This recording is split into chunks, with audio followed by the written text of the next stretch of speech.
Hare Krishna, Krishna Krishna, Hare Hare, Hare Rama, Rama Rama, Hare Hare. Om Krishna. வந்திருக்க எல்லாருக்கும் நமஸ்காரம். ஹரே கிருஷ்ணா மாதாஜி பிரபு. நீங்க அத்தியாயம் 3, அதாவது கர்ம யோகம் பார்த்துட்டு இருக்கோம். ஸ்டைலின் யோகத்தை பார்த்துட்டு இருக்கோம் இல்லைங்களா? நம்ம இன்னைக்கு பார்க்கக்கூடிய ஸ்லோகம் வந்து 6வது ஸ்லோகத்துல நம்ம இன்னைக்கு பார்க்க போறோம். அதுக்கு முன்னாடி இந்த நிகழ்ச்சி ஏற்படுகிற ஸ்ரீ ராதா கோவிந்த் ராஜஸ்தான் பெங்களூருக்கு நம்ம அனைவரும் சார்பாகவும் சின்ன பார்க்கிறேன். ஜெய் ஸ்ரீ கிருஷ்ணா சைத்தன்ய பிரபு நித்யானந்த ஸ்ரீ அத்வைத கதாதார ஸ்ரீவாசாதி கௌரபக்தர் இருந்துருச்சு. ஹரே கிருஷ்ணா ஹரே கிருஷ்ணா கிருஷ்ண கிருஷ்ண ஹரே ஹரே, ஹரே ராம ராம ராம ஹரே. நம்ம நேராக ஸ்லோகத்துல போயிடலாம். 6வது ஸ்லோகம் படிக்கலாம் மாதாஜி பிரபு. ஹரே கிருஷ்ண.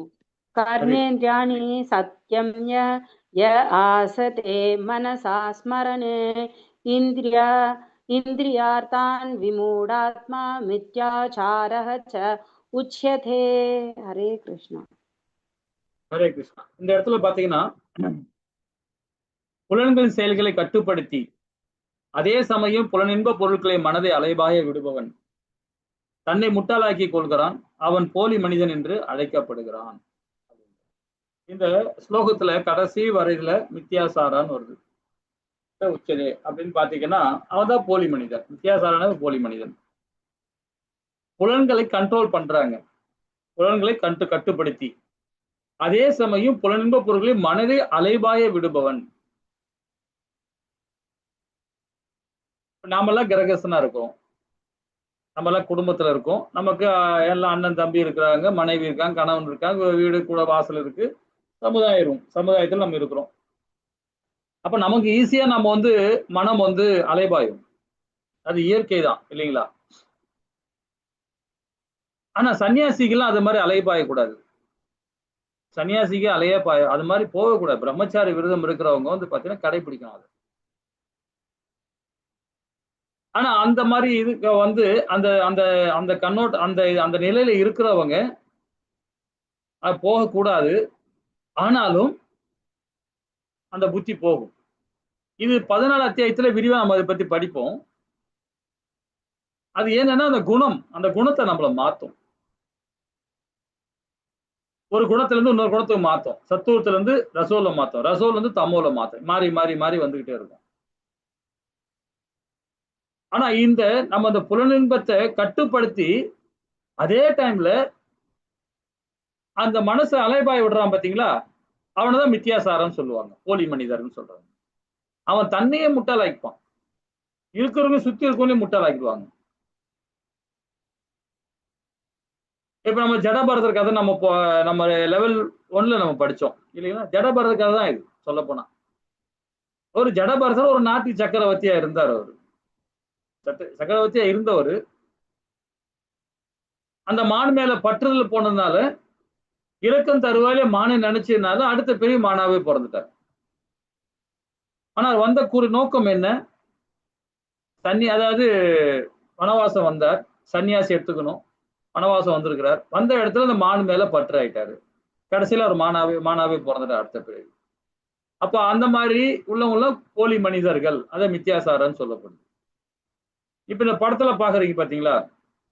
இப்ப கூட நம்ம உத்தரப்பிரதேசத்துல நடந்தது, காசியில வந்து நடந்தது. கும்பமேளா நடக்கும் போது பாத்தீங்கன்னா கோடான கோடி பேர், நிறைய பேர் வந்தாங்க. ஏகப்பட்ட கோடி கணக்குல ஜனங்கள் வந்தது. அந்த ஸ்தபிகள் இந்த மாதிரி சாதுக்கள்லாம் வந்தவங்க எல்லாம் பாத்தீங்கன்னா அவங்களும் 1 லட்சத்துக்கு மேல வந்தவங்க. அதுல 10% மேல போலி, 10% மேல 110% வந்து பாத்தீங்கன்னா போலி தான் நிறைய பேர் இருந்தாங்க.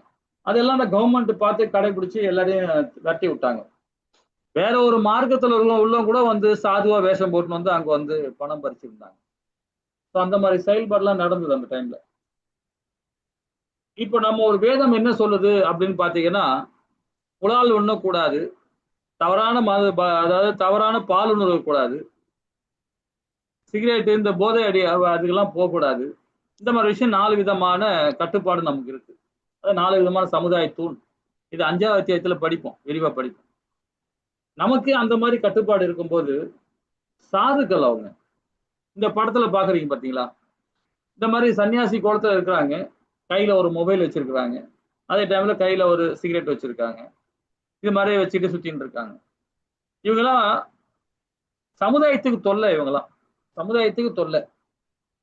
இவங்க தான் வந்து வித்தியாசாரன், போலி மனிதர்னு சொல்லப்படுது. எப்பவுமே வந்து பாத்தீங்கன்னா ஏதாவது ஒண்ணு பேசிக்கிட்டு பணம் சம்பாதிக்கணும்னு பார்ப்பான். ஆனா சன்னியாசி போல தான் இருப்பாங்க. பாத்தீங்கன்னா ஏகப்பட்ட சொத்து வச்சிருப்பாங்க, ஏகப்பட்ட இது பண்றாங்க. இப்ப நம்ம சினிமால பார்த்திருக்கோம், ஸ்டோரியில படிச்சிருக்கோம், புக்குங்களை படிச்சிருக்கோம் இல்லைங்களா? இது மாதிரி ரியலாவே நிறைய விஷயங்கள் இது மாதிரி சமுதாயத்துல இருக்கிறாங்க இந்த மாதிரி ஆட்கள் இல்லைங்களா? மறுபுறம் ஒரு நேர்மையான நபர், மறுபுறம் பாத்தீங்கன்னா ஒரு நேர்மையா இருப்பாங்க. ஆனா எதிர்மறையா பாத்தீங்கன்னா மனதாலையும் புத்தியாலும் உடலாலையும் பாத்தீங்கன்னா தவறான நடத்தையில இருப்பாங்க. இவங்க எல்லாமே போலி மனிதர்கள் அப்படின்னு சொல்லப்படுது. பற்றுதல் இல்லாம இருக்கும். கர்ம யோகத்துல நம்ம கர்ம யோகத்துல நம்ம செயல்பட ஆரம்பிச்சோம்னு வச்சுக்கலாம், பற்று இல்லாமல் இருக்கணும். அவன் தான் உண்மையான துறவு. இதை பத்தினா விரிவா இந்த அத்தியாயத்துல படிக்க போறோம், எப்படி செயல்படணும். இப்ப இந்த படத்துல பாக்குறீங்க பாத்தீங்களா, இவரு பூரி ஜெகநாத், பகவான் ஜெகநாத். இப்ப அந்த அந்த பகவானுடைய விக்கிரகத்துக்கு முன்னாடி உட்டால் ஆனது அது. ஆனா ஃப்ரண்ட்ல வந்து பாத்தீங்கன்னா ஒருத்தர் பெருக்கின்னு இருக்காரு. அவர் யாரு, ஏன் பெருக்குறாங்க, ஏதாவது விஷயம் தெரியுமா உங்களுக்கு? ஏதாவது சொல்ல முடியுமா? தெரிஞ்சுனா சொல்லுங்க.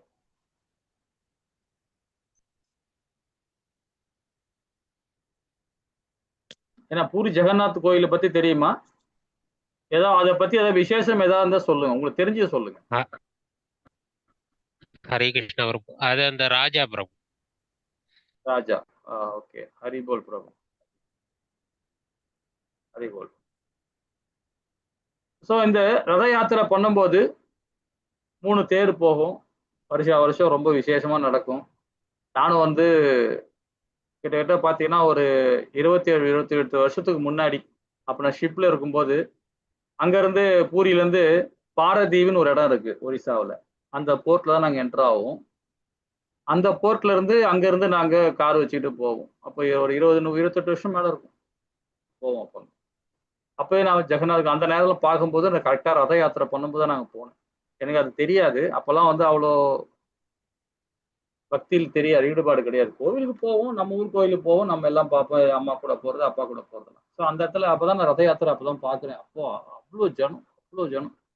அப்பதான் எனக்கு ரொம்ப ஜெகநாத்தை பத்தி தெரிய வந்தது. சரி, அது என்ன படிக்கலாமே சொல்லிட்டு அப்ப ஸ்தல வரலாறு, அப்புறம் அவங்களுடைய இது புராணங்கள்லாம் படிக்க ஆரம்பிச்சேன். ஏன்னா அதுவும் ஒரு பக்தியில ஒண்ணு போனதுதான், அப்படி ஒண்ணு சொல்லலாம். ஸோ இந்த மன்னர் வந்து பாத்தீங்கன்னா பண்றார், கிளீன் பண்றார். ஏன்னா பகவானுக்கு அந்த ரத யாத்திரை பண்ணும்போது அவர் தான் பெருக்கிட்டு போவார். இது அவர் சேவையா பண்றாரு அவர். அது ஒரு கதை இருக்கு. அந்த கதை பூரி ஜெகநாத்தை பத்தி ஒரு கதை இருக்கு. ரொம்ப, அதாவது கலிங்கத்து ராஜா தானே அவரு. ஏன்னா அந்த கோவில் கட்டினதே வந்து பாத்தீங்கன்னா சத்தியுகத்துல கட்டின கோவில் அது. திறப்பு விழா பாத்தீங்கன்னா இப்போ வந்து ரொம்ப ரொம்ப வித்தியாசமா இருக்கும் அந்த கதை. ரொம்ப நல்லா இருக்கும்.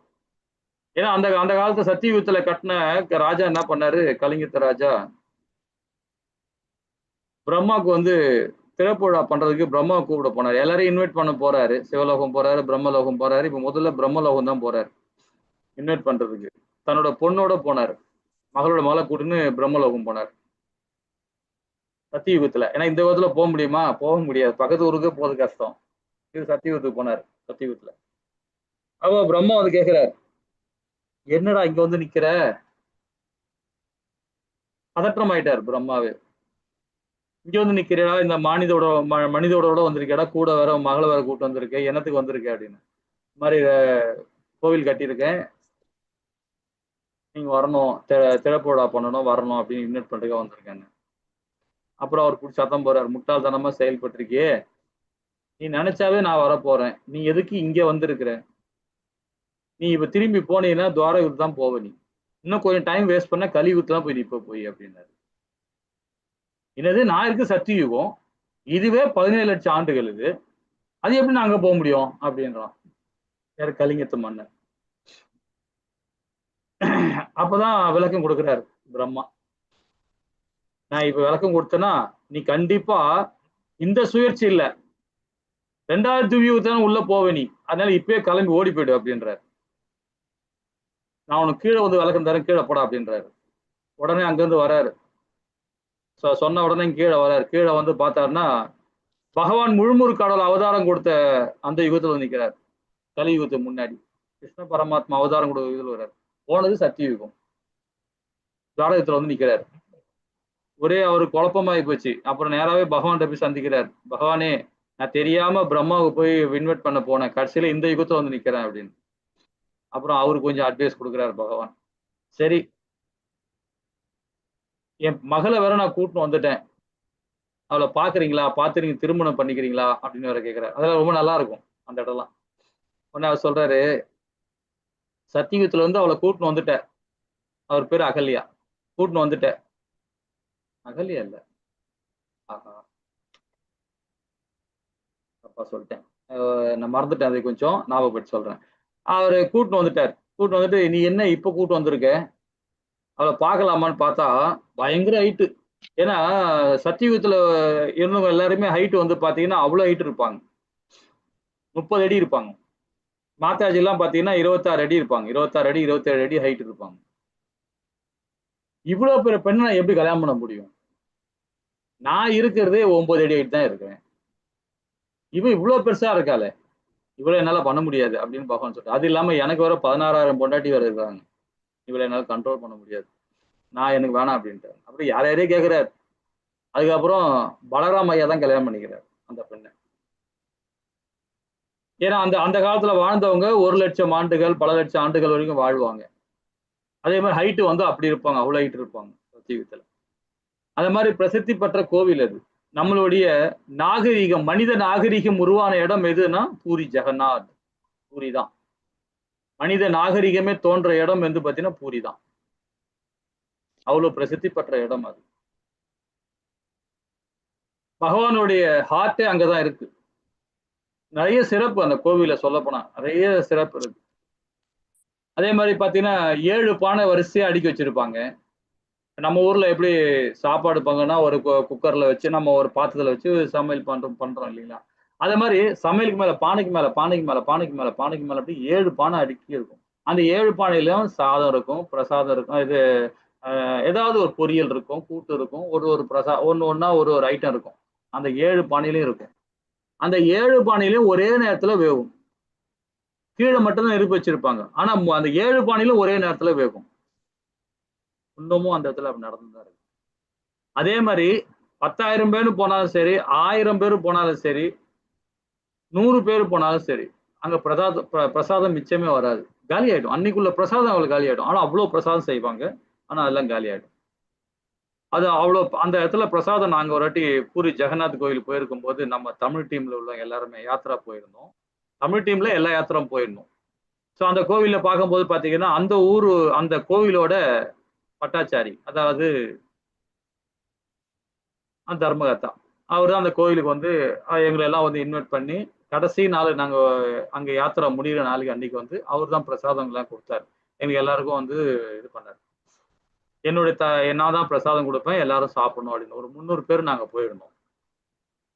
அவர் தங்கறதுக்கு ரூம் எல்லாம் கொடுத்து ரொம்ப அழகா பண்ணாரு அவர், அந்த பட்டாச்சாரி. அந்த பிரசாதம் சாப்பிட்டு வச்சுங்களா, அவ்வளோ டேஸ்ட். என்ன டேஸ்ட், எல்லாம் சட்டி பானையில் தான், பாத்திரம் எல்லாம் கிடையாது, ஸ்டீல் பாத்திரம் பித்தளை பாத்திரம் எல்லாம் கிடையாது, எல்லாமே வந்து சட்டி பானையில தான் இருக்கும். பானையில தான் செய்வாங்க பாத்திரம், இது சமையல் நடக்கும். அவ்வளோ டேஸ்ட், அவ்வளோ ருசியா இருந்தது. கையில தான் போடுவாங்க, அவ்வளோ சூடா இருக்கும். அப்படியே கையில தான் அள்ளி வைப்பாங்க, இலை வைப்பாங்க. அந்த இலை பார்த்தா தாமரை இலை, ரொம்ப அழகா இருக்கும் அந்த இலை, அவ்வளவு சூடா நல்லா இருக்கும். சாப்பிட்டுட்டே இருக்கணும் போல இருக்கும் பிரசாதம். அந்த கோவில் அதான் விசேஷம். அது நிறைய சொல்லிட்டே போலாம். அதே மாதிரி பகவானுடைய சக்கரம் மேல இருக்கு. அந்த சக்கரம் பார்த்தீங்கன்னா எந்த திசையில பார்த்தாலும் நம்ம நேரா இருக்க மாதிரி இருக்கும். காற்று வந்து அடிக்கிற காத்து வந்து காத்துக்கு ஆப்போசிட்ல கொடி பறக்கும். எங்க அந்த கோபுரத்துல, கோவில் கோபுரம் மேல. ஆமா, காத்து எங்க அடிக்குதோ அதுக்கு ஆப்போசிட் தான் கொடி பறக்கும். அதே மாதிரி அந்த பகவானுடைய சக்கரம் வந்து பாத்தீங்கன்னா எந்த திசையில பார்த்தாலும் நம்மளை பார்த்த மாதிரி இருக்கும், எந்த திசையில இருந்து பார்த்தாலும். அதே மாதிரி அந்த அந்த அந்த கோபுரத்தோட நிழல் வந்து வெளியே கீழே விழாது. இந்த மாதிரி கட்டமைப்பு, அருமையான கோவில் அது, அருமையான கோவில் அது. போங்க அங்க போய் பாருங்க. இத ஸ்டோரி சொல்லலாம், டைம் நமக்கு இது. நான் இதுக்கு ஒரு ஸ்டோரி வரும் அந்த நேரத்துல நான் சொல்றேன் இதை பத்தி விளக்கமா. ரொம்ப நல்லா இருக்கும். ஹரே கிருஷ்ணா. துறவி மற்றும் குடும்பஸ்தர்கள். குடும்பஸ்தர்கள்னா ஒரு கிரகஸ்தன், ஒரு குடும்பத்துல இருக்கிறவரு, அவரும் துறவு இருப்பார். அதே மாதிரி துறவியும் வந்து பாத்தீங்கன்னா அவளும் துறவு போறாங்க. ரெண்டுமே முத்தி தான். என்னப்பா அது குடும்பஸ்தருக்கும் முத்தின்றீங்களே அப்படின்னு. உண்மையிலேயே அதுதான் உண்மையான துறவு. உண்மையான துறவு என்னன்னு பாத்தீங்கன்னா அழகா திருமணம் பண்ணிப்போம். கணவன் மனைவியோட திருமணம் பண்ணிப்பாங்க. அழகா குழந்தைய பெற்றுப்பாங்க. அந்த பிள்ளைகளை கல்யாணம் பண்ணி கொடுப்பாங்க. பேர பேத்தியம் பார்ப்பாங்க. எல்லாமே செய்வாங்க. ஆனா பற்றற்று இருக்கான் பாருங்களா. குடும்பத்தோட இருந்து பற்றற்ற தன்மையா அவனுடைய வர்ணம் என்ன, அந்த வர்ணத்துக்கு தகுந்த மாதிரி அவன் அந்த கடமையை செஞ்சு கட்டுப்பாடோட இருக்கான் பாத்தீங்களா, அவன் தான் உண்மையான துறவி, உண்மையான கர்ம யோகி. அவர் தான். அதுதான் பகவான் சொல்றாரு. ரொம்ப அற்புதமா கொடுக்கிறார் இல்லைங்களா.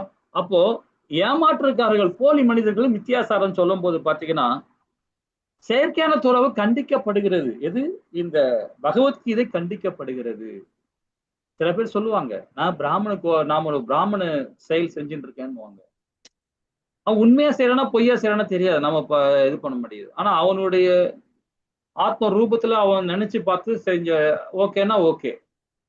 தப்பா செய்யறாருன்னா அவர் செஞ்ச பலனே கிடையாது. உண்மையான பிராமண குவாலிட்டி அப்படி இருக்கிறவன் வந்து பாத்தீங்கன்னா உண்மையான துறவு அதுதான் இல்லைங்களா. செயற்கையான துறவு வந்து பாத்தீங்கன்னா அந்த பகவத்கீதை கண்டிக்கப்படுது. அது மாதிரி இருக்கக்கூடாது. உண்மையான துறவா இருக்கணும். கண்டி மாலை போறதுக்கு என்ன ஒரு மிஞ்சி போனா 150 ரூபா மாலை போடலாம். யார் வேணாலும் போடலாம்னு போடுவாங்க சில பேருங்க. திலகம் தானே ஏத்துக்கலாம் அப்படின்னுவாங்க. சிகா தானே இவ்வளவு பேர் குடி முட்டுக்கலாம் ஒன்றும் பிரச்சனை இல்லைன்னு. இது ஒரு வேஷமா போட்டுன்னு சுத்துறவங்க இருக்காங்க இல்லைன்னு சொல்ல இருக்காங்க. அவன் இந்த ஜென்மத்துல அசத்துல போய் முடியும் அவனுக்கு. அது 17 அத்தியாயத்துல படிச்சோம் இல்லையா, 17 லெவல் 1ல படிச்சிருப்பீங்க. 17 அத்தியாயத்துல கடைசி பதம் அதுதான். அசத்துல போய் முடியும். அசத்துனா நான் இந்த வாழ்நாளே துன்பத்தை அனுபவிப்பான். அடுத்த பிறவியும் அவனுக்கு அது பயனற்றது. அந்த அடுத்த பிறவியும் பயனற்றது அவனுக்கு. அப்ப அது வந்து அந்த மாதிரி துறவு வந்து கண்டிக்கப்படுகிறது. வேதத்தை படிச்சவன் உணர்ந்தவன் செயல்படுறான் போது பாத்தீங்கன்னா அவன் தவறான வழியில போறான்னா அதை விட பெரிய பாவம் எதுவுமே கிடையாது. ஒரு வேதத்தை படிச்சுட்டு தவறு பண்றான்னா ரொம்ப பாவம். அவங்கள வந்து அது அசத்துன்னு சொல்றது. இந்த ஓம் சச்சித் சொல்றோம் பாத்தீங்களா, அது எதுக்காக சொல்றோம்? ஒரு பிராமண குவாலிட்டி அது. ஒரு ஸ்லோகம் படிக்கும் போதோ, ஒரு கீதையை படிக்கும் போதோ, ஒரு இது மாதிரி சப்தங்களுக்கு கலந்துக்கும் போதோ, அப்ப நாம ஓம் சச்சித் நம்ம மனசார சொல்லணும். ஆத்ம ரூபத்துல நம்ம சொல்லணும். முடிக்கும் போது சொல்லி முடிக்கணும். அப்பதான் அது அசத்துல போவாது. இல்லைன்னா அசத்துல தான் போகும். அது பௌதிக தன்மை தான் போகும் இல்லைங்களா. குடும்ப வாழ்வில் இருப்பற போலி சன்னியாசியை விட மேன்மையானவர். எப்படி பாருங்க, ஒரு சன்னியாசியை விட மேன்மையானவர் யாருன்னா குடும்பத்துல உள்ளவன் தான். அதனால குடும்பத்துல எப்படி இருக்கணும்னா கணவனை பகவானா நினைக்கணும், மனைவிய ராதையா நினைக்கணும், பிள்ளைய பகவானா நினைக்கணும். எல்லாம் நம்ம கடமை என்ன, நம்ம தர்மம் என்ன, அது கரெக்டா நம்ம ஃபாலோ பண்ணணும். அவன் தான் உண்மையான சன்னியாசி, அவன் தான் உண்மையான கர்ம யோகி இல்லைங்களா. குடும்ப வாழ்வில் இருப்பவர் போலி சன்னியாசியை விட மேன்மையானவர் அப்படின்றார். அப்ப கடமைகளை பற்றற்ற தன்மையை நம்ம செய்தல். நம்ம கடமை என்ன, பகவானுக்கு ஹரிபக்தி கொடுக்கணும், அவ்வளவுதான் நம்மளுடைய கடமை. அதுதான் எதிர்பார்ப்பு இல்லாம பகவானுக்கு பக்தி கொடுக்கணும். எந்த நிலையிலும் குடும்பத்தையும் விடக்கூடாது, பக்தியும் விடக்கூடாது. ரெண்டுமே நின்று போறான் பாருங்க, அவன் தான் உண்மையான சன்னியாசி கர்ம யோகின்ற. அப்போ இதையும் தூய்மை அடையாத நிலையில் ஏற்கப்படும் சன்னியாசி சமுதாயத்துக்கு தொல்லை ஏற்படுத்தும். உடனே தீட்சா வாங்கிக்கணும், உடனே போகணுன்றது ரொம்ப அபத்தம். அது ஃபர்ஸ்ட்ல ஒரு தீட்சா வாங்குறோம், ஒரு லெவல் 1 வரும்னா ஒரு 4 ரவுண்டு பண்ணணும். லெவல் 2ல வரும்போது ஒரு 6 ரவுண்டு பண்ணணும். பண்ண முடியலையா குறைஞ்சது ஒரு 2 ரவுண்டாவது பண்ணணும். படிப்படியா போகணும். எடுத்த உடனே டக்குன்னு இது வேற மாதிரி இல்லை. இது பௌதிகம் கிடையாது, ஆன்மீகம்.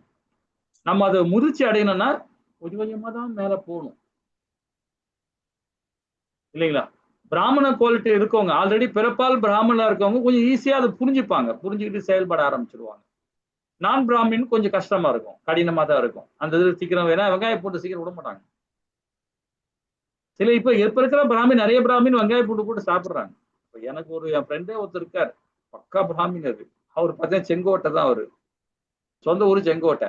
அவங்க அப்பா வந்து பார்த்தீங்கன்னா பெருமாள் கோயில்ல அர்ச்சகரா இருந்தவர், அவர் ஆச்சாரிய இருந்தவர். அவர் மகன் இப்ப சாஃப்ட்வேர் கம்பெனில ஒரு பெரிய ஒரு 6 லட்ச ரூபாய் சேலரியில் இருக்காரு. ஆனா அவங்க வீட்டு வெங்காய பூண்டு இல்லாம இருக்க மாட்டாங்க. சரி நாமம் போட்டு தான் இருப்பாரு. கேட்டா என்ன பண்றது, பழகிட்டோம் அப்படின்றாரு. விடுங்கப்பா அப்படின்னா விட மாட்டேன்றாரு. அது கொஞ்சமா தவிர்த்துட்டு வர்றாரு. ஏன்னா அந்த புலால் சாப்பிட மாட்டாங்க, ஆனா இந்த ஆனியன் கார்லி எடுத்துப்பாங்க. அது ஏன் நம்மளை பந்தப்படுத்தும், நம்மளை கோபத்தை உண்டு பண்ணும். ஸோ அந்த குவாலிட்டி வரணும் இல்லைங்களா? அப்போ எதுக்கு சொல்ல வரேன்னா அதெல்லாம் கண்ட்ரோல் பண்ணும். ஃபர்ஸ்ட்ல வந்து வெங்காய பூண்டை ஸ்டாப் பண்ணணும், டீ காஃபி குடிக்கிறத ஸ்டாப் பண்ணணும். பாலே குடிக்க மாட்டோம் நாங்க, பாலே குடிக்க மாட்டோம். இந்த சதுர் மாசத்துல பாலே குடிக்க மாட்டோம். இப்ப நான் பால் குடிக்கிறத விட்டாச்சு. நான் விட்ட கிட்ட ரொம்ப நாள் வருஷம் ஆயிடுச்சு. கோவில்ல போனதான் பால் கொடுப்பாங்க. ஏன்னா கோமாதாவுக்கு கொடுக்குற பாலை எடுத்து தான் பகவானுக்கு ஆஃபர் பண்ணிட்டு அந்த பிரசாதம் கொடுப்பாங்க. எனக்கு மேக்சிமம் தவிர்க்க பார்ப்பேன், இருந்தாலும் சரி கொடுக்குறாங்களையும் குடிப்பேன் நான். ஆனா சதுர் மாசத்துல குடிக்க மாட்டோம் இல்லைங்களா? சோ அந்த மாதிரி ஒரு சன்னியாசி எடுத்துக்கணும்னா, ஒரு தீட்சை வாங்கியிருக்கோம்னா அதை நம்ம கரெக்டா ஃபாலோ பண்ணணும். எடுத்த உடனே டக்கு டக்கு டக்கு டக்குன்னு போனோம்னா அது நம்ம என்னைக்குமே சிக்கல் தான். அது டக்கு டக்குன்னு பாயக்கூடாது. லெவல் 1 இருக்குமா, லெவல் 2 வரணுமா, லெவல் 3 என்ன, லெவல் 4 என்ன, அப்புறம் என்ன பக்தி சாஸ்திரி, அப்புறம் பக்தி வைபோ, இது மாதிரி ஒண்ணு ஸ்டெப்பா போகும்போது தான் நாம பக்குவம் அடைய முடியும் இல்லைங்களா? அப்பதான் அந்த சமுதாயத்துக்கு தொல்லை இருக்காது இல்லைங்களா? 8வது பதம் என்ன சொல்லுது பாப்போமா? ஹரே கிருஷ்ணா மாதாஜி. हरे कृष्ण। नियतं कुरु कर्मत्वं कर्म ज्यायो ह्यकर्मणः शरीरयात्रापि च ते न प्रसीद्येत् अकर्मणः। हरे कृष्ण। ஹரே கிருஷ்ணா மாதாஜி.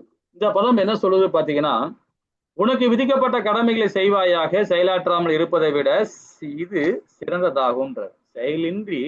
செயல் இன்றி இருப்பதனால் தனது உடலை கூட பாதுகாக்க முடியாது. ரொம்ப அற்புதமான பதம் இது. இந்த பதத்துக்குள்ள விளக்கம் யாராவது கொடுக்க முடியுமா? கொஞ்சம் யோசனை பண்ணி சொல்லுங்க, உங்களுக்கு தெரிஞ்சதை சொல்லுங்க. நியத்தம் குரு கர்மத்வம், நீ வந்து உன்னுடைய கர்மா டியூட்டிய செஞ்சுட்டே இரு. கர்ம ஜாயோ ஹ கர்மணஹ, கர்ம ஜாயோ வேலை செய்யாம இருக்கிறதோட எதை வேலை செய், டூ யுவர் டியூட்டி. ஷரீர் யாத்ராபி சாதே, ஷரீர் இந்த உடல், பிரசீத அகர்மணஹ, அகர்மாவா வேலை செய்யறது பிரசீத் சிறந்தது. அகர்மான்றது சாஸ்திர பிரகாரம் ஃபாலோ பண்றது, சாஸ்திரத்தை கரெக்டா ஃபாலோ பண்றது. விகர்மான்றது சாஸ்திரத்துக்கு எதிர்விதையான செயல்படுறது விகர்மா. கர்மான்றது வந்து பாத்தீங்கன்னா நாம கர்மா நாம தான் செஞ்சுட்டு இருக்கோம் இல்லைங்களா? கர்மா விகர்மா அகர்மா. சோ அகர்ம பணியில நாம செயல்படணும் இல்லைங்களா? அப்போ உனக்கு விதிக்கப்பட்ட கடமையை செய்வாயாகன்றார். உனக்கு விதிக்கப்பட்ட கடமைன்னு சொல்லும் போது பாத்தீங்கன்னா நம்ம என்ன குவாலிட்டியில இருக்கிறோமோ, என்ன நம்ம வந்து வர்ணத்துல இருக்கிறோமோ அந்த வர்ணத்தை தகுந்த மாதிரி நம்ம செயலாற்றணும்.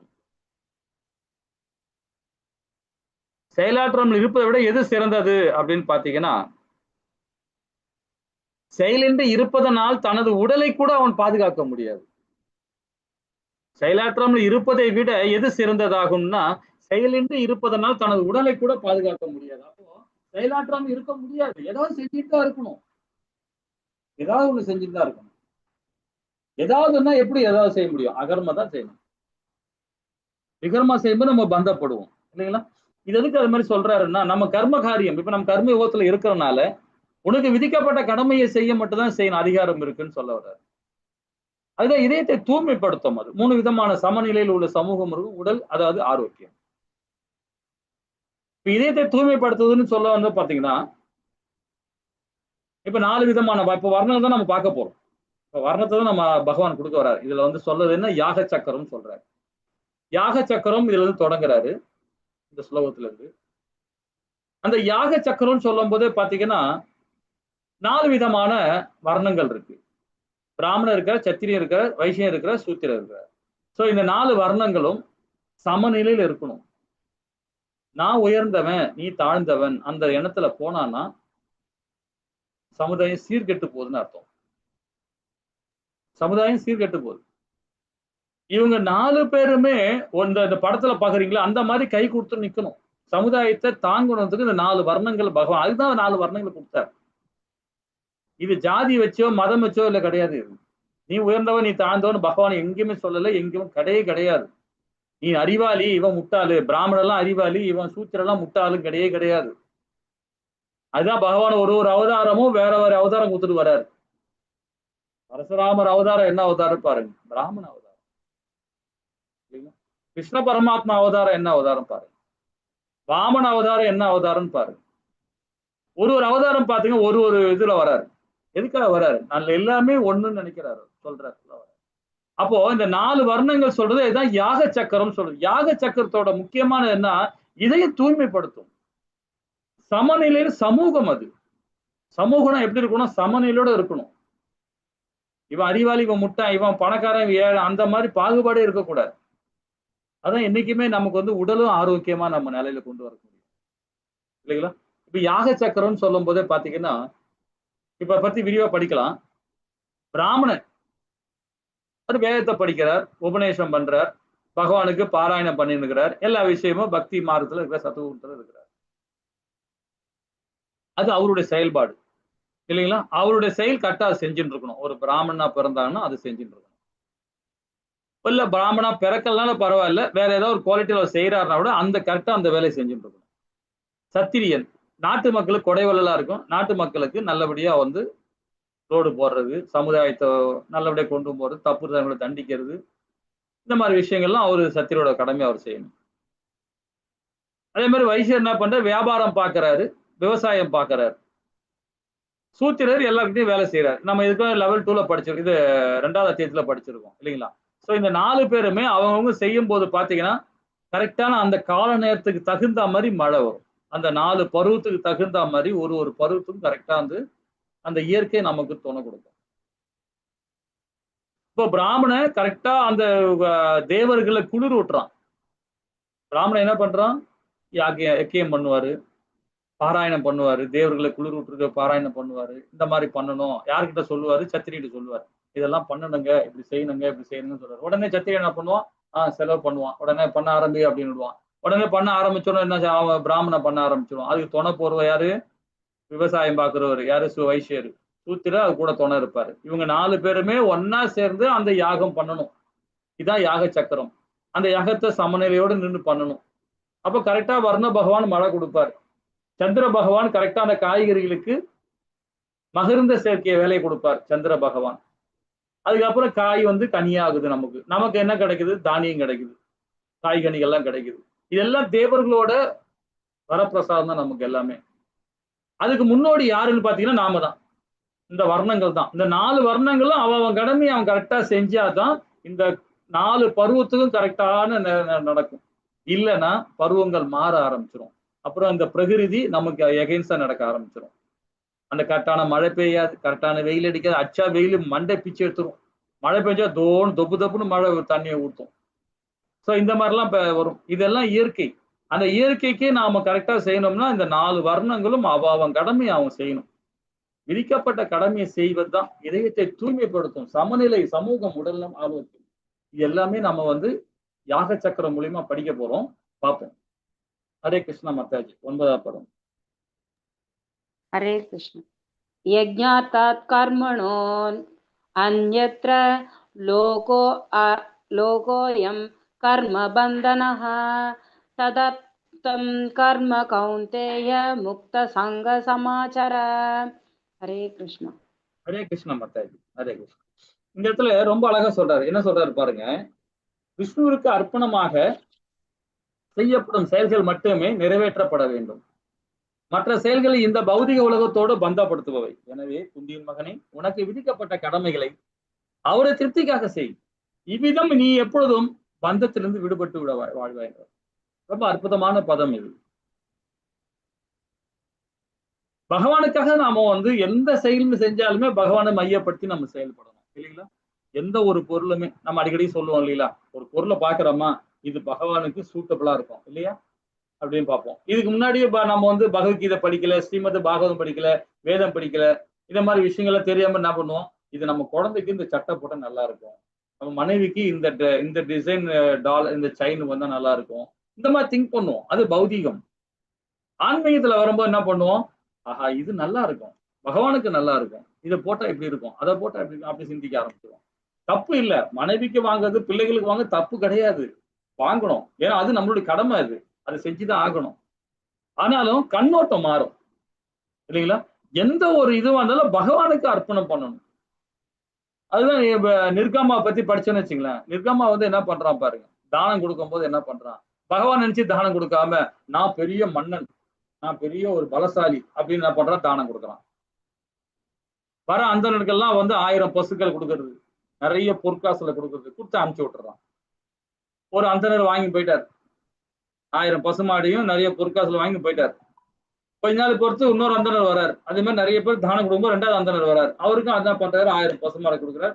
தானம் கொடுத்துட்டு கிளம்பும் போது முதல் வாங்கினான் பத்தி அந்தனர் அவன் நிக்கிறான் சபையில ஐயா ஐயா ராஜா ராஜா, எனக்கு நீங்க கொடுத்த 1000 பசுமாடுல ஒரு பசுமாடு உங்க குடிலுக்கு வந்துச்சு, உங்க இடத்துக்கு வந்துருச்சு தெரியாம, நானும் கவனிக்கல, நீங்கள பாக்கல, அந்த பசுமாடை எனக்கு அந்த ஆளு கொடுத்துட்டீங்க, 2வது அந்த அந்தனர் கொடுத்துட்டீங்க, என் பசுமாடை எனக்கு திருப்பி வாங்கி கொடுங்க அப்படின்னு முதல் அந்தனர் கேட்கறான்.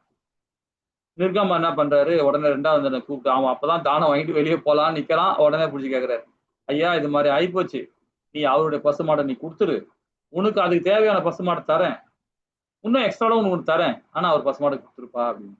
உடனே அவன் 2வது அந்தனர் சொல்றான், நான் எப்படி கொடுக்க முடியும், தானம் வாங்கிட்டு நான் திருப்பி கொடுத்தேன்னா உனக்கும் பாவம் எனக்கும் அந்த பாவம் சேரும், நான் கொடுக்க முடியாதுன்றான்.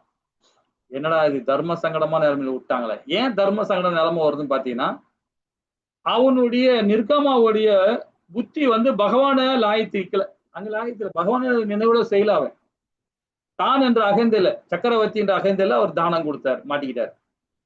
கடைசியில இவங்க 2 பேரும் சேர்ந்து 2 அந்தனர் சேர்ந்து சாபம் விட்டாங்க உனக்கு, ஓ நீ பல்லியா தொலைஞ்சு போடாம. கடைசியில கணத்துக்குள்ள போய் கடந்தார், பல வருஷங்களா இருந்தார். ராமபிரான் காலத்துல நடந்த விஷயம், பகவானுக்கு கிருஷ்ண பரமாத்மா நந்தகோபாலா இருக்கும் போது அப்புறமா அவரு தான் அந்த பல்லி மேல கையை வச்சு முத்தி கொடுக்குறாரு. அப்புறம் அவன் முத்தி அடைகிறான். அது வரைக்கும் 2 லோகத்துக்கு உள்ளே கிடக்குறான், 2 யுகத்துக்கு ஃபுல்லா அந்த கணத்துக்குள்ளே கிடக்குறான் சாபம் வாங்கிட்டு. ஒரு பிராமணோட சாபம் அப்படிப்பட்ட சாபம். தானம் கொடுக்கும் போது பாத்தீங்கன்னா பகவானை மையப்படுத்தணும், இது பகவானுடைய பொருள், என்னுடைய பொருள் அல்ல, அப்படிதான் தானம் கொடுக்கணும் இல்லைங்களா? முக்கியமா அதான விஷயம். அதை நினைக்காம நீ நான் தான் சக்கரவர்த்தி, நான் தான் ஏன் பணம், நான் சம்பாரிச்ச பணம் அப்படின்னு நினைச்சான்னா இந்த மாதிரிதான் பிரிச்சுதான் அடைவோம்.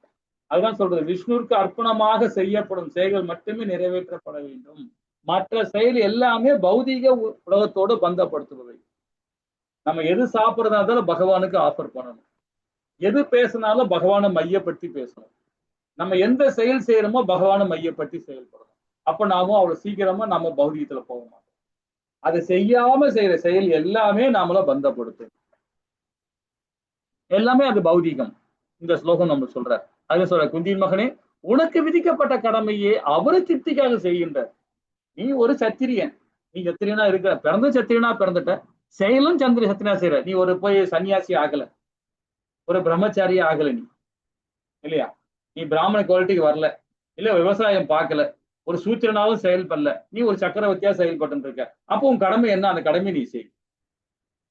அவர் திருப்திக்காக செய்கின்றார், உன்னோட திருப்திகள்னா பகவான் திருப்திக்காக செய், அதன அகர்மா இல்லைங்களா? ஹரே கிருஷ்ணா. அப்போ யாகங்களின் நன்மைகள் என்ன? நம்முடைய கடமை தான் யாகம். எவன் ஒருவன் தன்னுடைய கடமையை யாகமா நினைக்கிறானோ 1000 கும்பாபிஷேகம் பண்ணதுக்கு சமம் வேதம். ரிக்கு வேதத்தில் ரொம்ப அழகா சொல்லப்பட்டிருக்கு. தன்னுடைய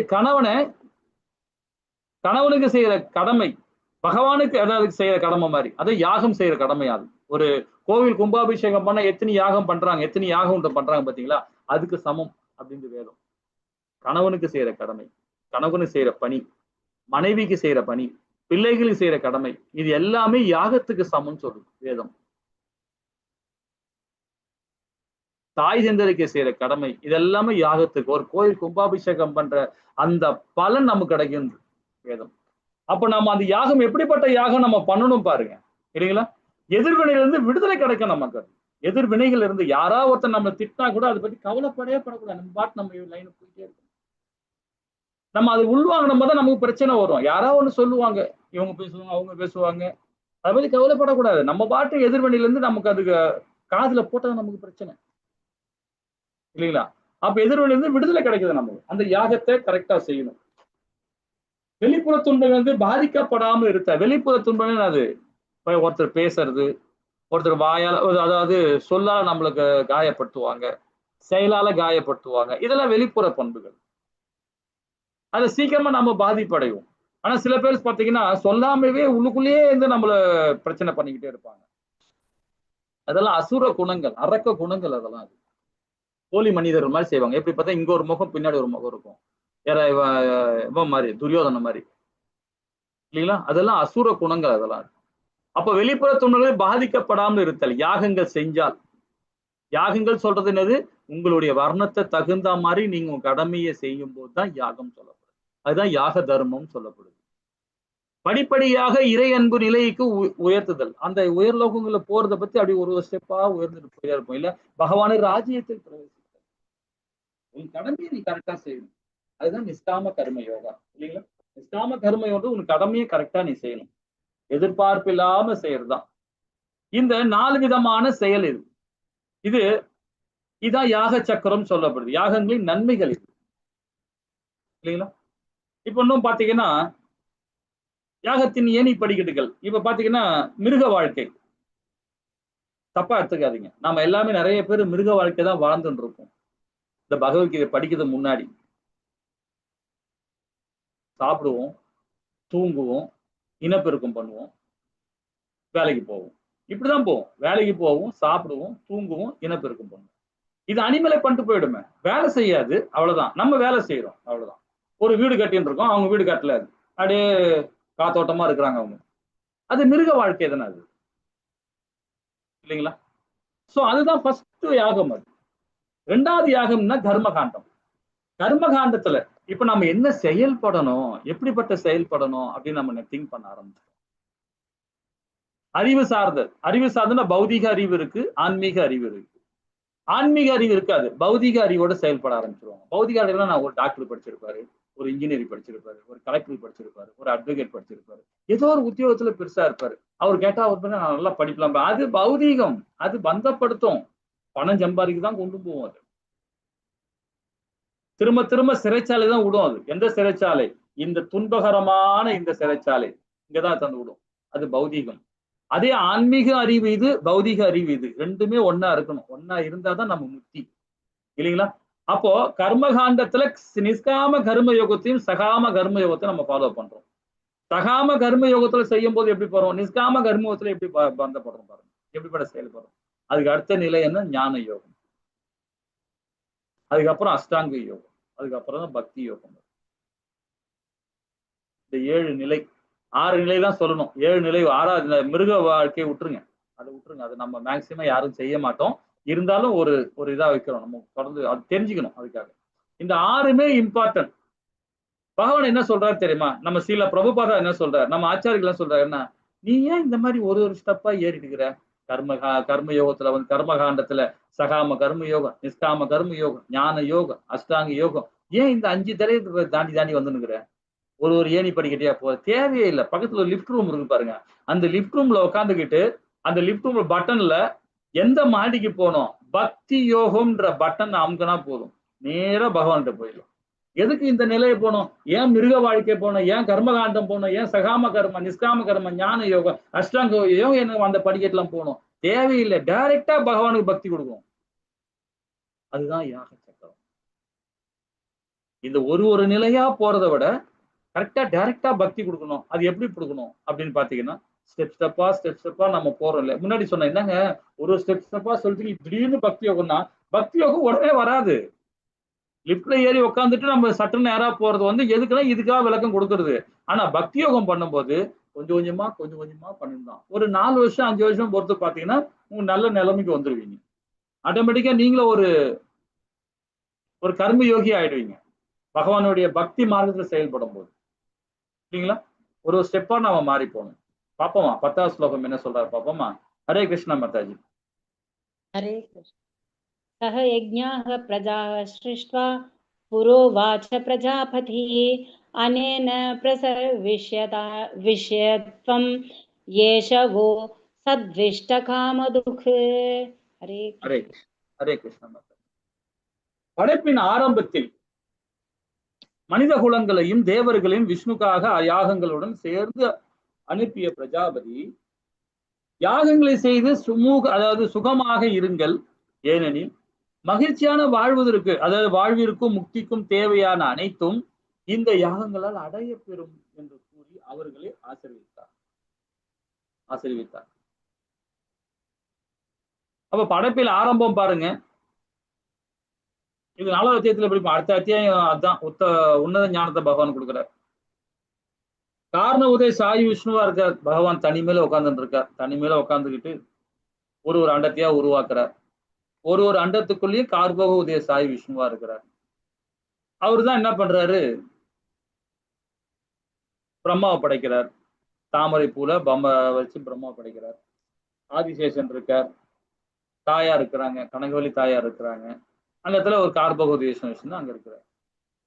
அப்போ ஃபர்ஸ்ட் வந்து யார இது பண்றாங்கன்னா படைக்கிறாங்க பாத்தீங்கன்னா, பிரம்மா படைக்கிறாருன்னா 4 சனத்குமாரர்கள், அப்புறம் 7 பிரஜாபதிகள், அதுக்கப்புறம் மனுக்கள், இதுக்கப்புறம் மனித குலங்கள் எல்லாமே பிறவி எடுக்குது. எல்லா ஜீவராசியிலும் உருவாகுது இல்லைங்களா? அப்போ அந்த யாகங்கள், இந்த வேதங்கள் மூலியமா பகவான் என்ன பண்றார், பகவானுடைய நாசிலிருந்து வந்தவர் தானே பிரம்மா. பிரம்மாவுக்கு வேதத்தை கொடுக்கிறார். வேதத்தை கொடுத்த உடனே அந்த வேதத்தை அந்த ஆளு என்ன பண்ணிட்டாரு, தொலைச்சிட்டார். அவர் தொலைச்சிட்டார். அவர் ஏன் தொலைச்சாருன்றது நம்ம ஒரு கதை முன்னு படிச்சேன்னு நினைக்கிறேன். இவரு சொன்ன எனக்கு கேட்ட தெரியல. எனக்கு மது என்ற ஒரு அசுரனுக்கு கொன்றான்னு தெரியுமா? சொன்ன நான் கதை இங்க.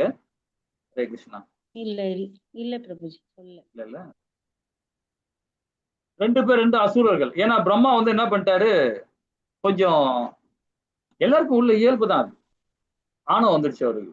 ஏன்னா அவரு எல்லா ஜீவராசியும் படைக்க ஆரம்பிச்சிட்டாருல்ல, எல்லாம் படைக்க ஆரம்பிச்சிட்டாரு. உடனே அவருக்கு கொஞ்சம் தலைக்கணம் ஏறி போச்சு. அவருக்கு யாரவன பார்த்தாரு பகவான், இவன் இப்படி போயின்னுக்கிறானே, இவன் ரூட்டே சரியில்லையே, இவனை மடக்கி பிடிக்கணுமேன்னு சொல்லிட்டு பகவான் என்ன பண்றாரு, தன்னுடைய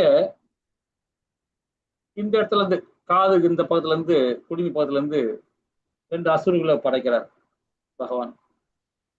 அந்த 2 அசுரர்களை படைச்ச பிறகு அவங்க கூட பிரம்மா கூட விளையாட விடுறாரு. அப்ப 2 பேருமே பிரம்மா இவங்க எல்லாமே என்ன பண்றாங்க, அவங்க எல்லாமே ஜாலியா தான் இருக்காங்க, அசுரர்கள் 2 அசுரர்கள். அப்ப அந்த டைம்ல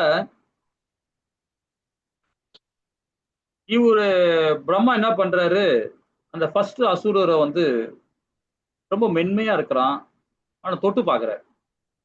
யார பிரம்மா. ஆனா தொட்டு பார்க்கும்போது பாத்தீங்கன்னா ரொம்ப மென்மையா இருக்கின்றனால அவரு பேரை வந்து மதுன்னு வைக்கிறார். மது.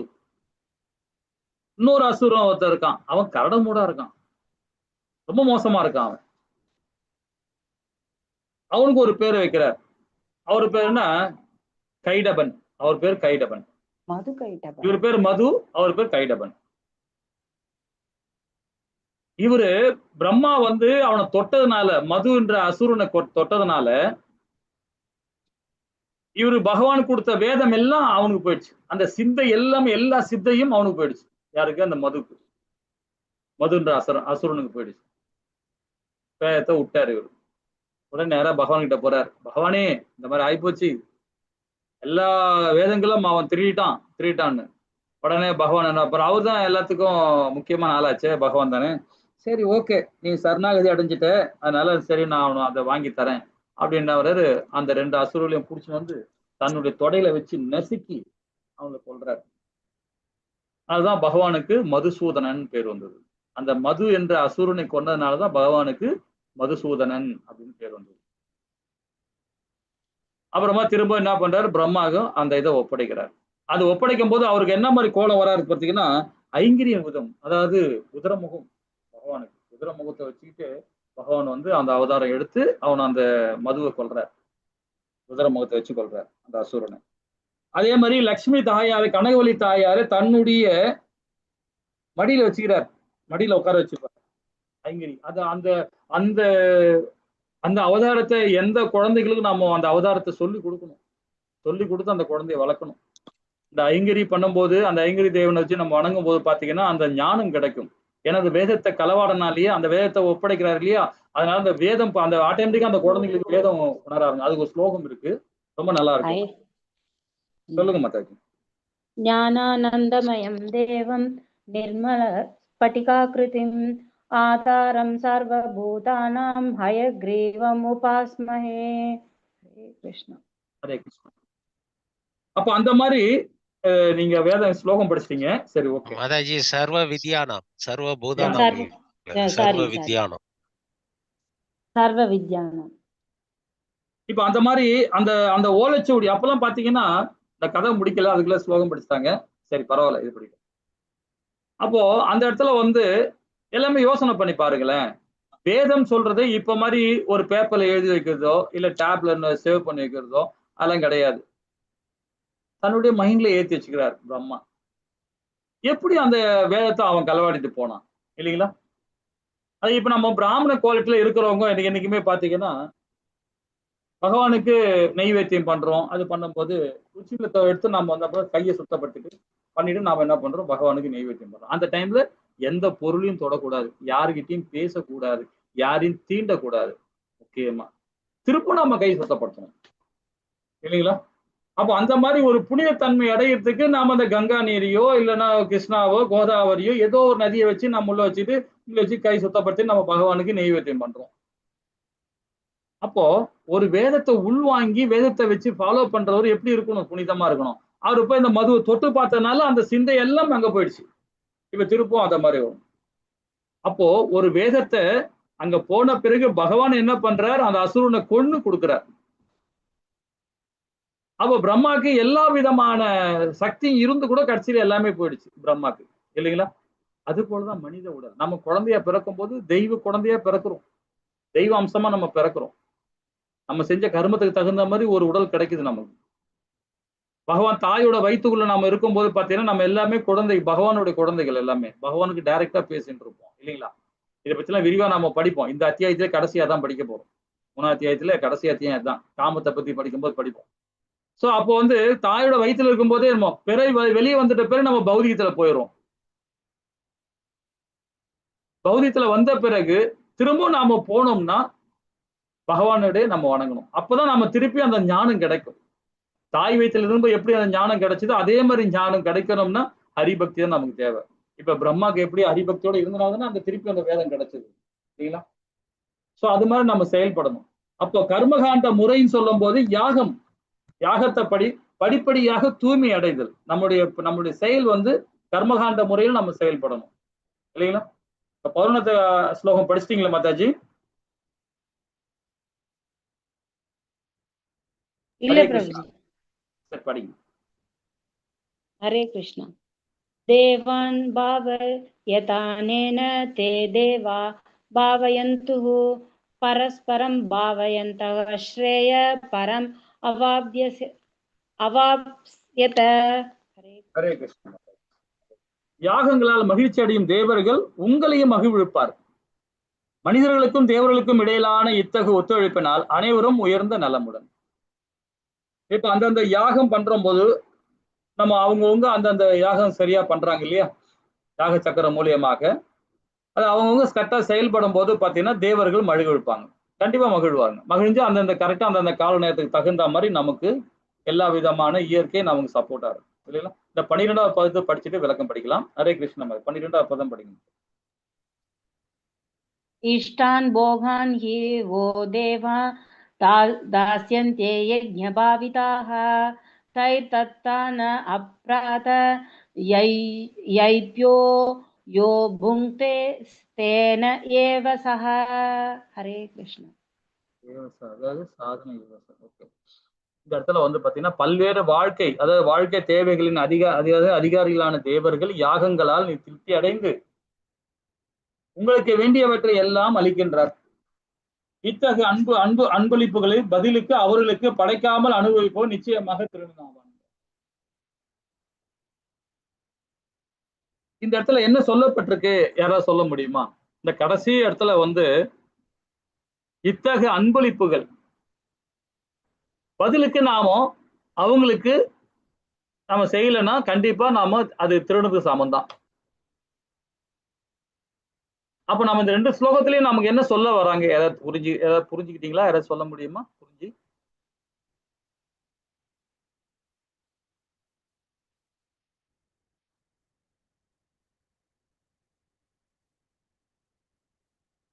ஹரே கிருஷ்ணா.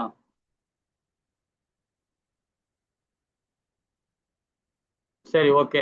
நீங்க யாரும் புரிஞ்சுக்கலன்னு நினைக்கிறேன். புரிஞ்சுக்கலாம் என்னன்னு தெரியாது, சொல்ல கொஞ்சம் தயங்குறீங்க. இப்போ ஒரு எக்ஸாம்பிள் சொல்லலாம்னு வச்சுங்களேன். இப்ப தானியம் கிடைக்குது. இப்போ அரிசி நமக்கு வந்து மல்லிகை சாம்பார்லாம் கிடைக்குது. எங்கிருந்து வருது இதெல்லாம்? ஒரு விவசாயி. விவசாயினாலும் நமக்கு கிடைக்குது. விவசாயி யாரு அவன்? ஒரு வைஷ்ணவ அவன். வைஷ்ணவ அவன் அந்த வியாபாரம் பார்க்கறாரு, விவசாயம் பார்க்கறாரு. அவருடைய உழைப்பினால நமக்கு தானியம் கிடைக்குது இல்லைங்களா? அந்த தானியத்தை நாம என்ன பண்றோம்? சமையல் பண்றோம். சமையல் பண்ணி நம்ம டைரக்டா உண்ணும் போதுதான் நம்ம திருடர்கள்னு சொல்லப்படுது. ஏன்னா அந்த வைஷ்ணவர் இருக்காங்க இல்லையா, விவசாயம் பார்க்கறாங்க இல்லையா, அவங்களுக்கு நன்றி சொல்லணும். அதே மாதிரி பிராமணனுக்கு நன்றி சொல்லணும், சூத்திரனுக்கு நன்றி சொல்லணும், சத்திரியனுக்கு நன்றி சொல்லணும். அந்த நன்றி எப்படி சொல்லணும்னு பாத்தீங்கன்னா, பகவானுக்கு நீங்க ஆஃபர் பண்ணிட்டீங்கன்னா எதெல்லாம் சாப்பிடுறீங்களோ அது எல்லாமே நீங்க பகவானுக்கு ஆஃபர் பண்ணிடுங்க. அந்த பலன் ஆட்டோமேட்டிக்கா அந்த தானியம் கிடைச்சது பாத்தீங்களா, அது யாருடையது? எல்லா 4 வர்ணங்களும் சேர்ந்து பண்ணதுனாலதான் அந்த தானியம் கிடைக்குது. விவசாயம் ஒழுங்கா பார்க்கணும். விவசாயத்துக்கு முக்கியமானது நீர் ஆகாரம் வேணும், தண்ணி வேணும். அந்த இடத்துக்கு தண்ணி வேணும். மண்ணு வளம் நல்லா இருக்கணும், பூமி நல்லா இருக்கணும். கரெக்டா சந்திர பகவான் கரெக்டா அந்த நேரம் கொடுக்கணும், சூரிய பகவான் அந்த ஒளி கொடுக்கணும். இது எல்லாமே தேவர்கள். யாகங்கள் நோக்கம் என்ன? ஒத்துழைத்தல். இந்த 4 பேருமே ஒத்துழைக்கணும். அதை செய்யாம 4 பேருமே ஒருத்தன் நல்லா ஒரு பிராமணன் நல்லா செயல்படுறான், ஒரு பிராமணன் செயல்படாம இருக்கிறான். ஒரு சத்திரியன் நல்லா செயல்படுறான், ஒரு சத்திரியன் செயல்படாம இருக்கிறான். அப்படி இருக்கும்போது பாத்தீங்கன்னா அவங்க என்னத்துக்கு சமன் பாருங்க. இதுதான் ஏற்றத்தாழ்வு. இதுதான் வந்து பாத்தீங்கன்னா பிரச்சனையில போய் முடியுது. அப்ப 4 பேருமே சமநிலையோடு இருக்கணும். தேவர்களை குளிரூட்டணும். யாகங்களின் நோக்கம் என்ன? ஒத்துழைத்தல். 4 பேருமே ஒன்னோட ஒண்ணு இருக்கணும். தேவர்களை குளிரூட்டணும்னா அவங்க பிராமணன் அவனுடைய கடமையை செய்யணும், சத்திரியா அவன் கடமையை செய்யணும், வைசியா அவன் கடமையை செய்யணும், சுத்திரா அவன் கடமையை செய்யணும் இல்லைங்களா? இன்னும் பாருங்க, இன்னும் விரிவா படிக்கலாம். ஒருவரை ஒருவர் சார்ந்திருத்தல், பரமபுருஷ பகவானுக்கு சேவை செய்வதில் ஒத்துழைத்தல், இவை சர்வ மங்களம் தரும். ஒருவரை சார்ந்திருக்கணும். இப்ப குடும்பத்துல சார்ந்து இருக்கிறத இயற்கையா நாம சார்ந்திருப்போம். அது நாம் நார்மலாவே ஒரு மனைவி கணவன்னா பிள்ளைகள் மேல் சார்ந்திருப்போம், அப்பா அம்மா சார்ந்திருப்போம், அண்ணன் தம்பியில சார்ந்திருப்போம். அது குடும்பத்துல உள்ளது. சமுதாயத்துல சார்ந்து இருக்கணும். அப்பதான் சமநிலை அடைய முடியும். சமத்துவன்றது என்ன? எல்லாமே ஒண்ணுன்னு நினைக்கணும் இல்லைங்களா? அது எப்படி வரும்னா பகவானுக்கு சேவை பண்ணும் தன்மையில் தான் வரும். கோவிலுக்கு போகும்போது பாத்தீங்கன்னா இப்பவும் பாருங்க நடக்குது, நிறைய விஷயங்கள் இப்ப நடந்துதான் இருக்கு. இதெல்லாம் ரொம்ப அதுதான் கோயிலுக்கு போறதுக்கே பயமா இருக்கு. போனாவே நமக்கு குணம் மாறிடுது. பகவானுடைய விக்கிரகம் அங்க இருக்கு. இந்த இடத்துல விஐபி, இந்த இடத்துல மிடில் கிளாஸ், இந்த இடத்துல வந்து பொது ஜனம் சொல்றாங்க. சோ இந்த 3 லைனும் எடுத்துக்கான். இது இல்லாம ஒருத்தன் என்ன பண்றான், பிராமணன் என்ன பண்றான், நான் இந்த ஊர்லயே பிறந்தவன், நான் இந்த ஊர்ல இருந்து அவன் போய் பாராயணம் பண்ணிட்டு உள்ள போயிடறான். இது மாதிரி சமத்துவம் இல்லாம இருக்கிறாங்க. அந்த மாதிரி பண்ணவே கூடாது. அந்த காலத்துல ராஜாக்கள் காலத்துல வந்து இந்த மகாராஜா உள்ள வராங்கன்னாவே அதுக்கு ஒரு கால நேரம் வைப்பாங்க. அந்த நேரத்துல மட்டும்தான் உள்ள வர முடியும், மற்ற நேரத்துல உள்ள வரக்கூடாது. அவங்க எவ்வளவு பெரிய சக்கரவர்த்தியா இருந்தாலும் சரி. இன்னும் பாருங்க, இந்த கேரளாவில நம்ம அந்த கன்னியாகுமரி, திருநெல்வேலி மாவட்டம் இங்கெல்லாம் பாத்தீங்கன்னா கூட கோவில் உள்ள பாத்தீங்கன்னா அந்த ராஜாக்கள் வரும்போது மேல வரைக்கும் வந்துட்டு அப்படியே பாத்துக்கலாம். இன்னைக்கு சுசேந்திரன் கோயில் இன்னமும் இருக்கும். நாகர்கோயில்ல சுசேந்திரன் கோயிலுக்கு பாத்தீங்களா இன்னமும் இருக்கும். சிவகோயில பாத்தீங்கன்னா மேல வந்து ராஜாக்கள் ராணிகளை உட்கார்ந்து அப்படியே பார்த்துட்டு அப்படியே போயிடுவாங்க. யாருக்கும் டிஸ்டர்ப் பண்ணவே மாட்டாங்க. அந்த மாதிரி இருந்தது. ஏற்றத்தாழ்வு இல்லாம பக்தி கொடுக்கணும். அதுதான் சமத்துவம் இல்லைங்களா? ஒருவர் சார்ந்து இருந்தல், பரமபுருஷ பகவானுக்கு சேவை செய்ய ஒத்துழைத்தல், இவை சர்வ மங்களம் தரும்ன்ற. அப்ப இந்த 4 வர்ணங்களும் ஒண்ணு போல இருக்கணும். ஒரு கோவில்ல போனா ஏற்றத்தாழ்வு இல்லாம இருக்கணும். நான் சத்திரியன், நான் பிராமணன், நான் சூத்திரன், வைசியன் சொல்லிட்டு அங்க போய் மல்லு கட்டி நிக்க கூடாது. பகவானை பார்க்குற இடத்துல போய் 4 பேரும் ஒன்னா நிக்கணும். அதுதான் சமத்துவம் இல்லைங்களா? அதுதான் பகவானுக்கு செய்யற சேவை. அது இந்த இடத்துல என்ன சொல்றாரு பாருங்க. பகவான் நமக்கு அருமையான உணவு வகைகளை, காற்று, நீர் மற்றும் நமது வசதியான வாழ்க்கை தான அனைத்து வசதிகளையும் தருகிறார். எல்லாவற்றையும் அவருக்கு நன்றி தெரிவிக்காமல் உபயோகித்தோம் என்றால் அது நாம் தீவிரமான சுயநலம் அல்லவா? பகவானுக்கு அர்ப்பணம் பண்ணணும். ஒரு பிராமண கோட்டையில் என்ன பண்ணுவான் பாருங்க. அழகா முன்னாடி பண்ணும்போது ஒரு அன்னத்தை எடுத்து வாயில வைக்கிறது முன்னாடி அவ்வளோ விஷயங்கள் இருக்கு. இதெல்லாம் இப்ப சொல்லுன்னா டைம் பத்தாது நமக்கு. அவ்வளவு விஷயங்கள் நம்ம பண்ணணும். சாப்பிடும் போதே பகவான் நெய்வேத்தியம் பண்ண பிரசாதமா இருந்தா கூட சரி இல்லைங்களா? அதே மாதிரி பகவானுடைய பிரசாதம் 3 மணி நேரத்துக்குள்ள சாப்பிடணும். 3 மணி நேரத்துல சாப்பிடுற பிரசாதம் அது என்ன பகவானுடைய மகா பிரசாதமா இருந்தாலும் சரி அதை உண்ணக்கூடாது. அதுதான் மதியானம் வந்து சாப்பிடாம இருந்துருவேன். வெறும் பழம் மட்டும் சாப்பிடுவேன். ஏன்னா ஆபீஸ் போகும்போது காலையில எத்தனை மணி செய்வோம்? பகவான் நெய்வேத்தியம் பண்றது எத்தனை மணி பண்ணுவோம்? பால் போகம் வந்து காலையில 5 மணிக்கு 4:30 மணிக்கு ஒண்ணு வைப்போம். அதுக்கப்புறம் 6 மணிக்கு ஒண்ணு வைப்போம். சூரியன் அஸ்தமான பிறகு, சூரியன் உதயம் ஆன பிறகு. அதுக்கப்புறம் ஆபீஸ் போகும்போது ஒரு போகம் பண்ணுவோம். அது கோவில்ல பண்ற மாதிரி வீட்லயே நாம பண்றோம். 3 வேளை பண்ணுவோம். 2 நடு வேலைலாம் பண்ண முடியாது. ஆபீஸ் போயிடுறோம். அப்ப என்ன பண்ணுவோம்? காலையில பிரசாதம் முடிச்சுட்டு இப்ப நடு சாமத்துல என்ன பண்றது? மதியும்போது ஏதாவது பழம், ஃப்ரூட்ஸ் ஏதாவது சாப்பிட்டு அப்படியே வயிற்ற விட்டுட்டு அப்புறம் சாயங்காலம் வந்து பகவானுக்கு நெய்வேத்தியம் பண்ணி அதுக்கப்புறம் பிரசாதம் சாப்பிடும். நைட்ல சாப்பிடுறது கிடையாது. 6 மணிக்கு முன்னாடி சாப்பிடணும். ஒரு பிராமணோட குவாலிட்டி அதுதானே சரிங்களா? சாப்பிடுற விஷயத்துல கூட நம்மளுடைய வேதங்கள் ரொம்ப அகர்ம பணியில செய்யணும்னு சொல்லுது. இப்ப நம்ம அதெல்லாம் ஃபாலோ பண்றோமா?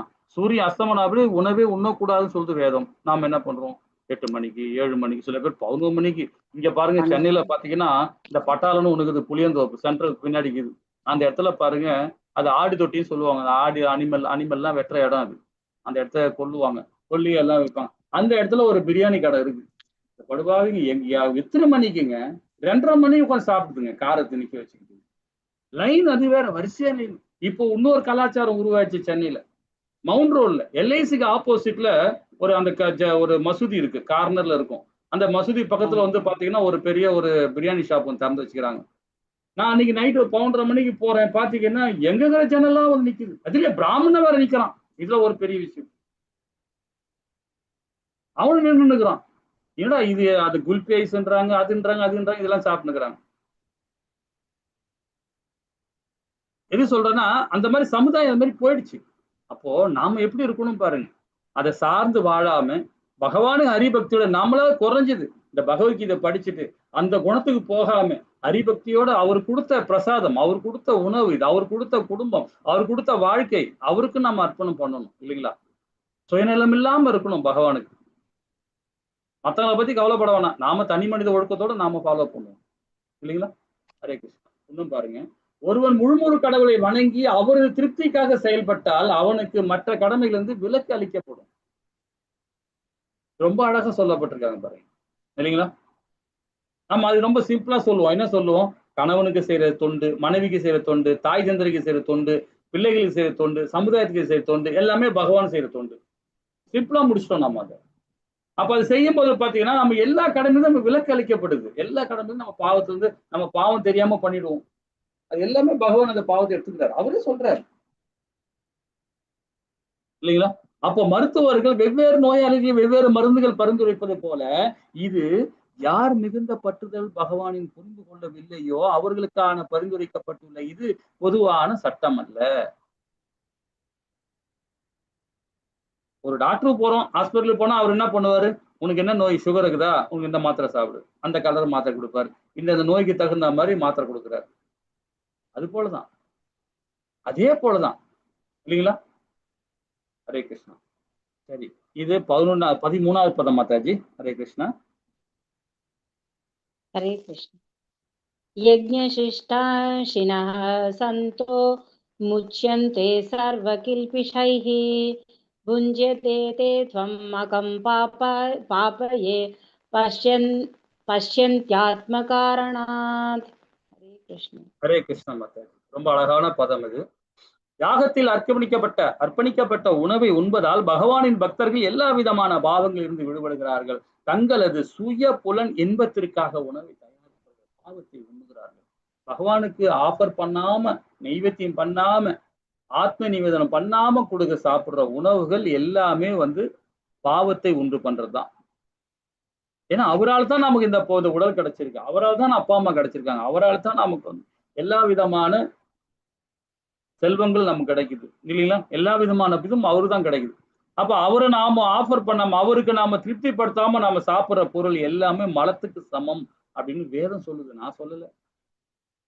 பகவானுக்கு ஆஃபர் பண்ணாத சென்ற உணவுகள் எல்லாமே மலத்துக்கு சமம் சொல்லுது, ரிக்கு வேதத்துல சொல்லப்பட்டது.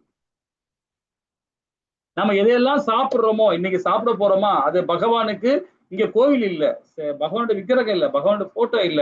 இப்ப இங்க சாப்பிட போறோமா, பகவானுக்கு அந்த போக ஸ்லோகம் இருக்கு, அந்த போக ஸ்லோகம் சொல்லுங்க. சொல்லிட்டு அப்படியே பகவானுக்கு ஒரு கையில ஒரு ஜலம் விட்டுக்கிட்டு அப்படியே சுத்தப்படுத்திட்டு பகவானுக்கு ஆஃபர் பண்ணிட்டு சாப்பிடுங்க, தப்பே இல்லை. அது எல்லா பாவமும் போயிடும். நான் சொல்லுவேன், நான் சைவருங்க, நான் அசைவம் எல்லாம் சாப்பிட மாட்டேன் அப்படின்னு காலை தூக்குவான், அவனும் பாவம் தான் அது. அங்க வெஜிடேபிள் நான் சாப்பிடுவேன், நான்வெஜ் சாப்பிட மாட்டேன்னு சொல்லுவாங்க, நான்வெஜ்ஜே சாப்பிட மாட்டேன்னு சொல்லுவாங்க, நான் வெஜிடேரியன் தான் சாப்பிடுவேன்னு சொல்லுவாங்க. அதுவும் பாவ சாப்பாடு தான்.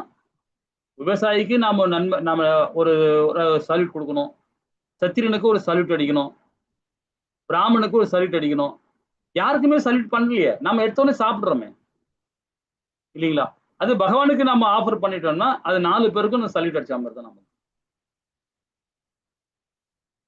இன்னும் விளக்கமா சொல்லணும்னா, இந்த ஒரு வெண்டைக்காய் செடி வச்சு எடுக்கிறோம், ஒரு முருங்கை இலை கீரை ஒரு காயை வச்சுக்கணும். இப்ப ஒரு முருங்கை வச்சுக்கல, முருங்கை மரத்துல ஒரு முருங்கை காயை பறிக்கிறோம்னா அந்த முருங்கை மரத்துக்கு கூட பாத்தீங்கன்னா அதுக்கும் உயிர் இருக்கு, அதுக்கும் சூட்சம உடல் இருக்கு, அதுக்கும் அகங்காரம் இருக்கு, அதுக்கும் மனம் இருக்கு, அதுக்கும் புத்தி இருக்கு. இது வேதம் படிச்சோம் உணர்வோம். சூட்சம உடல் அதுக்கு இருக்கு, ஆனா உடல் தான் மாறி இருக்கு. அந்த சூதல உடல் தான் மாட்டிருக்கு, சூட்சம உடல் அல்லதான் இருக்கும். அதுக்கு வெண்டைக்காய், அந்த ஒரு வெண்டைக்காயோ ஒரு முருங்கைக்காயோ நீங்க பறிச்சீங்கன்னா அதுக்கும் வலிக்கும், அதுவும் சாபம் விடும். இப்ப நம்ம விரல பிடிச்சி நிறக்குனா நமக்கு கோவம் வருமா இல்லையா? சித்துமொழி அடப்பா ஏன்டா என் விரல உடைக்கிறேங்க இல்லையா? இப்ப நம்ம வீட்டுல பாத்தீங்கன்னா அப்பா அம்மா இருக்காங்க, அண்ணன் தம்பி இருக்காங்க, எல்லாமே இருக்கிறாங்க. அப்பா அம்மாவை கட்டி போட்டு ஒரு பையனை கொல்றாங்கன்னா அப்ப அப்பா அம்மா என்ன சாபம் விடுவாங்க? ஏடா என் பையனை அடிக்கிறீங்களா கொல்றீங்களான்னு சொல்லுவாங்க இல்லையா? இல்லைங்களா? அப்ப சாபம் யாருக்கு போய் சேரும்? அந்த வெஜிடேபிள் சாப்பிட்றவங்களும் சேரும், நான்வெஜ் சாப்பிட்றவங்களும் சேரும். நான்வெஜ் சாப்பிட விட்டுடும், அந்த வெஜிடேபிள் சாப்பிட்றவங்களும் சரி, அவங்களுக்கும் அந்த பாவம் வரும். அப்போ அந்த பாவத்தை போக்கணும்னா பகவானுக்கு நம்ம ஆஃபர் பண்ணணும். பகவானுக்கு ஆஃபர் பண்ணிட்டோம்னா அந்த பாவத்தை பகவான் எடுத்துப்பார், நமக்கு புண்ணியத்தை கொடுக்குறார். அவருடைய பிரசாதம் மகா பிரசாதம் கொடுக்குறார், மகாபோக பிரசாதம், ராஜபோகம் கொடுக்குறார், நமக்கு கொடுக்குறாரு. அந்த ராஜபோகம் உணவு உண்ணும் போது பாத்தீங்கன்னா நமக்கு எல்லா பிரச்சனையும் சால்வ் ஆகும். மூர்க்கத்தன்மையோட ஒரு பையன் இருப்பான், மூர்க்கத்தன்மையோட இருப்பான், ரொம்ப அசுர குணமா இருப்பான் ஒரு பையன்.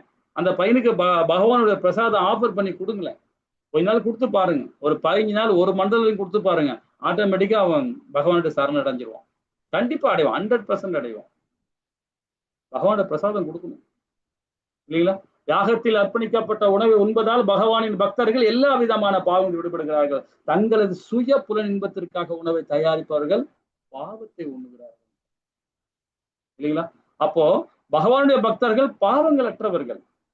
புலன்கிழ்ச்சி அதாவது சாப்பிட்ற விஷயத்திலேயோ செயல்படுற விஷயத்திலேயோ எல்லாத்துக்கும் அந்த புலனோட இன்பத்தோட செயல்படும், அது பாவகரமானது அப்படின்னு சொல்லப்படுது.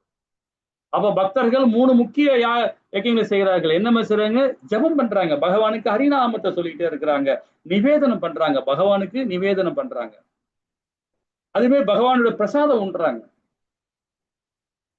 அந்த பிரசாதம் நீங்க மட்டும் உண்ணக்கூடாது, அதுவும் முக்கியமா தெரிஞ்சுக்கணும். பகவானுக்கு 3 வேளை பிரசாதம் வைக்கும் போது பாத்தீங்கன்னா நம்ம 8 வேளை வைப்பாங்க, கோவில நம்ம 8 வேளை வைப்போம், வீட்டுல 3 வேளை பண்றோம். 3 வேளை பிரசாதம் வச்சா கூட அது மற்றவங்களுக்கு தானம் கொடுக்கணும், பிரசாத தானம் கொடுக்கணும், மற்றவனுக்கு கொடுக்கணும், அதுதான் பிரசாதம். நம்ம மட்டும் சாப்பிட்றது கிடையாது இல்லைங்களா? ஹரே கிருஷ்ணா. சரி, இதோட இந்த கிளாஸ் நிறுத்திப்போமா? இதை முடிச்சுட்டு நிறுத்திப்போம். கருணை நாமம் பகவான் கிருஷ்ண பிரசாதம் மிகவும் அருமையானது அப்படின்னு சொல்லப்படுது, அது கருணமயமானது பகவானுடைய பிரசாதம்.